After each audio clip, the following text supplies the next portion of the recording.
Hey everyone! Today we're going to do something a little different. We're going to take a break from solving quadratic equations and we're going to look at their graphs today. Today we're going to do what's called transformations of quadratic functions.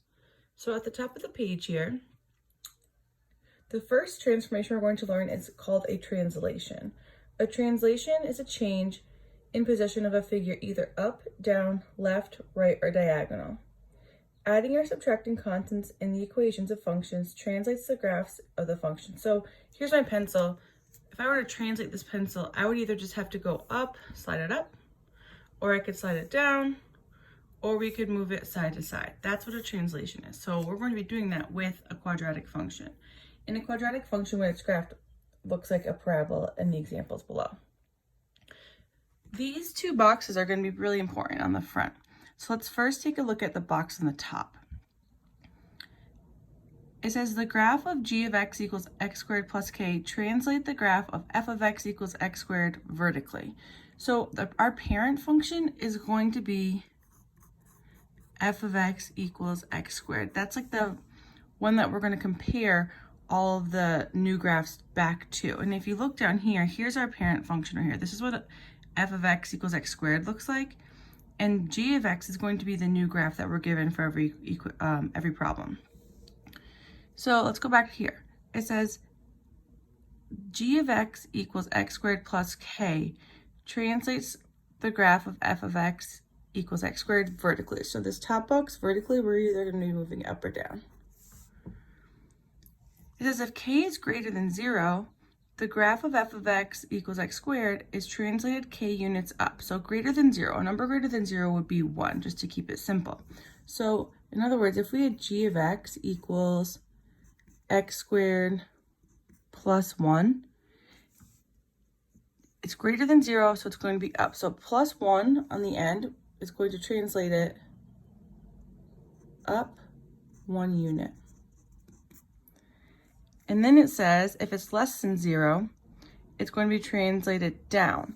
So in other words, if we had g of x equals x squared to be less than 0, we would have to do something like minus 1. That would be going down 1 unit. So plus 1, up 1 unit, minus 1, down 1 unit. And if it was plus 6, it would be up 6 units. Minus 6 would be down 6 units.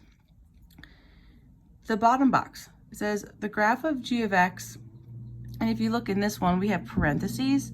That's going to tell us that it's going to be translated horizontally, meaning it's going to be left and right. So if you look, if we have a minus h, this is all going to be inside the parentheses. So if it's minus h, it's actually going to be against what you'd normally think. For example, if we had x minus 1 in parentheses here, that to me looks like it should be going 1 unit to the left, but it's opposite of what you'd think. So this is actually going to be right 1 unit. And then if it's plus h or plus 1, it's going to be going left 1 unit. So these boxes might be confusing because there are no numbers in them. So when you're going back, I would consider looking at these examples here. This goes to the top box and this goes to the bottom box. All right, let's look at our examples. Describe how the graph of each function is related to the graph of f of x equals x squared. So our first one, we have g of x equals x squared plus 4. When we're looking at, I'm just going to write this here. This is the graph that we're comparing it to. We need to see what's different. Well, they both have the x squared, but the g of x has a plus 4 on the end. So if we look at our box, does it have parentheses? It doesn't. So if it doesn't have parentheses, we're in the top box, which means we're moving vertically or up and down.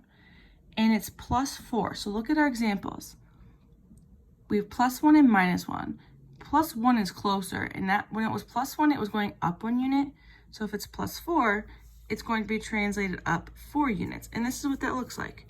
Here's f of x, where it started, and g of x, the graph got slid up 4 units, and it didn't change the size at all. Although the top one looks a little smaller, These arrows mean that it continues forever. So that's really the same size if we extend the graph. So this one would be translated up 4 units. Let's take a look at B. G of x equals x plus 3 quantity squared. So we have parentheses this time. If we look back at our boxes, the parentheses are in the bottom box, which means it's being translated horizontally or side to side. And it's plus 3 inside. So that looks more like the plus 1. And when it was plus 1, remember it's opposite of what do you think? Instead of going right 3, it's actually going to be moving, translated left 3 units. So here's my original. And then if we look at the turning point right here, it's right here. So to translate it 3 units to the left, imagine sliding that point 3 to the left. 1, 2, 3. Here's my new one. Here's my new graph. So that was translated 3 units to the left. Let's try our own. Describe how the graph of each function is related to the graph of f of x equals x squared. Okay, so we're comparing to f of x equals x squared, and we have plus 1. So is that going to be top box or bottom box? It's going to be the top box. No parentheses, we're moving up and down. And we actually have this example over here. When it was plus 1, it's going up 1 unit. So what you'd have to write for this is we would write translated up 1 unit. That means we're just sliding the graph up 1 unit. G of x equals x minus 6 squared. So we have parentheses this time, which means we're moving side to side. And if it's minus, or if it's, when it was the minus, it was going to the right. So this would be translated 6 units to the right. Number 3, we have parentheses. So again, let's look at our boxes. Is this going up and down or side to side? This one will be going side to side, and it has a plus 1 on the inside. So we have that example right here again. This is translated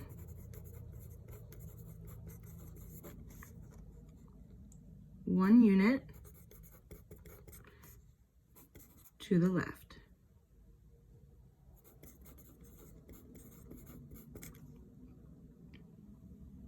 Number 4. Okay, this looks a little different. We have g of x equals 20 plus x squared. But we can rearrange this to look like what we've done before. So we could just make it, using the commutative property, 20 plus x squared is the same thing as x squared plus 20. Now, does it have parentheses? It doesn't. So we are in the top box, which means we're going up and down, and it's plus 20. So it's going to be translated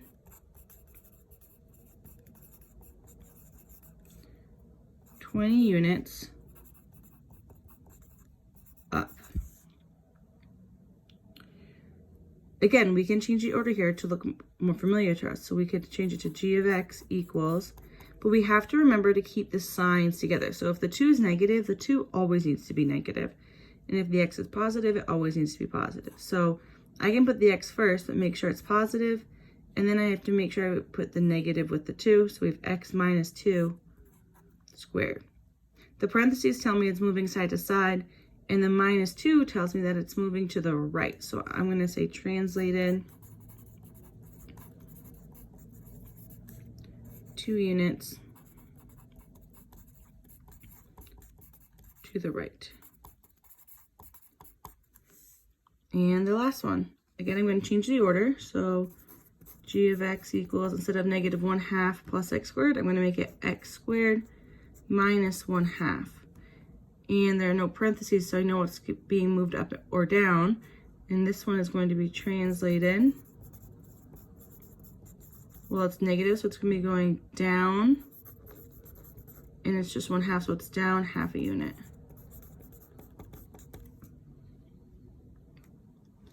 And that's translations. Okay, now flip to the back. On the back, we're doing what's called dilations and reflections. So first, dilation is a transformation that makes the graph narrower or wider than the parent graph. So when you think about if you've ever been to the eye doctor and you get your eyes dilated, it makes your pupils really big. So it's changing the size. And a reflection is going to flip a figure over the X or Y axis, and we're going to focus on reflections over the X axis today. Okay, the top one. The top one, this top box, these are dilations. So it says, the difference is, so we have f of x is our x squared, that's our parent graph. If it has an a in front, that's what we need to look at. If the absolute value of a is greater than 1, it's going to stretch it vertically. So when it's greater than 1, that would be like 2, 3, 4, 4.5, anything like that. If it's greater than 1, it's going to stretch it vertically. So this middle one, this is our original. That's a equals 1. This is our parent graph. When it's bigger than 1, imagine it's gonna pull the graph up.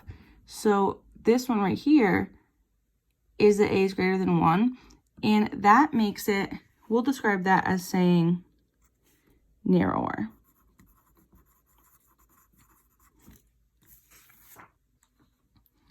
If the absolute value is between 0 and 1, so that would be any fraction or decimal that's between 0 and 1. It's compressed vertically. That means it's getting smushed down. So we take the parent function and just imagine smushing it down. And we get this one right here, which looks wider. So if a is greater than 1, it's going to stretch it up and make it narrower. If it's between 0 and 1, it's going to smush it down and make it wider. The graph of the function negative f of x flips the graph of f of x equals x squared across the x-axis, and if there's a negative x inside, it actually makes it go across the y-axis. But like I said before, we're just going to focus on the x-axis ones today. So if you look at our graph here, here's my x-axis. Here's my parent graph. If it becomes a negative x squared, it's going to flip the graph over the x-axis and do the reflection. So it's the same thing, it's just a mirror image over the x-axis. So this bottom box, these are our reflections.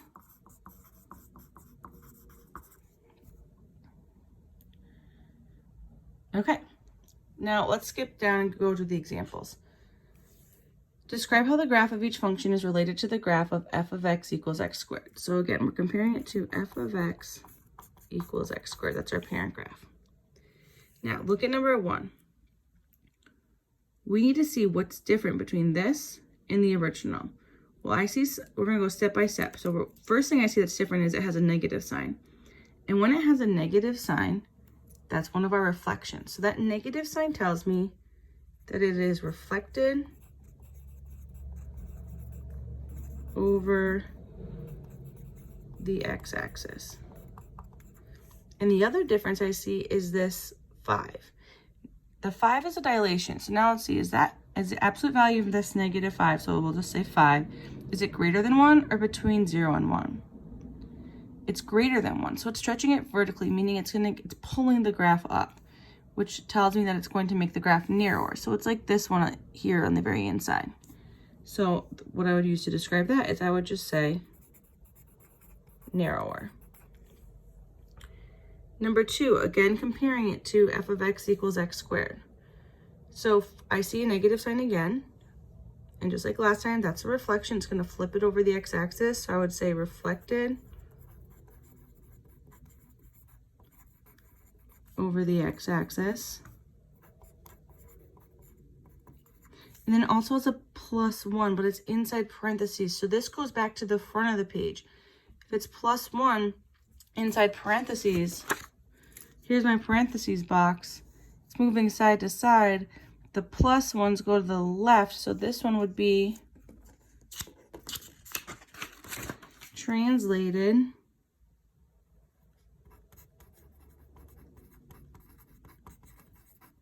one unit to the left. And the last one, we have a few things going on here. The first thing I see is this negative sign. And that negative sign tells me that it is going to be reflected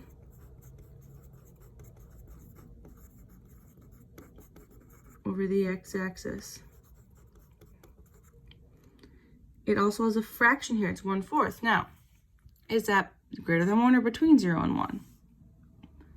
It's between 0 and 1 when we find the absolute value. So that's going to compress it vertically, which means it's going to be smushing it down and making it wider.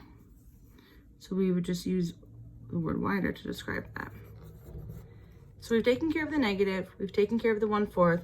Now we need to look at the -1 because we're comparing it to f of x equals x squared. The -1 is on the outside of parentheses. From the front, that told me it was moving up and down. And if it's -1, it's going down 1 unit, so I'd have to say translated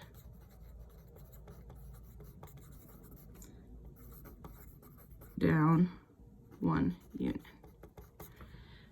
So on your assignment for this week, you're going to have some, like the front, there'll be multiple choice and you can just pick, it just does one thing. But there'll also be a couple that'll be like this, where more than one thing will be happening. It could be 2, it could be 3, and you're gonna have to check all of the ones that apply. And so just make sure you read all the questions carefully in the directions. All right, I hope you're having some fun out in that sunshine that we're having. Email me if you have any questions.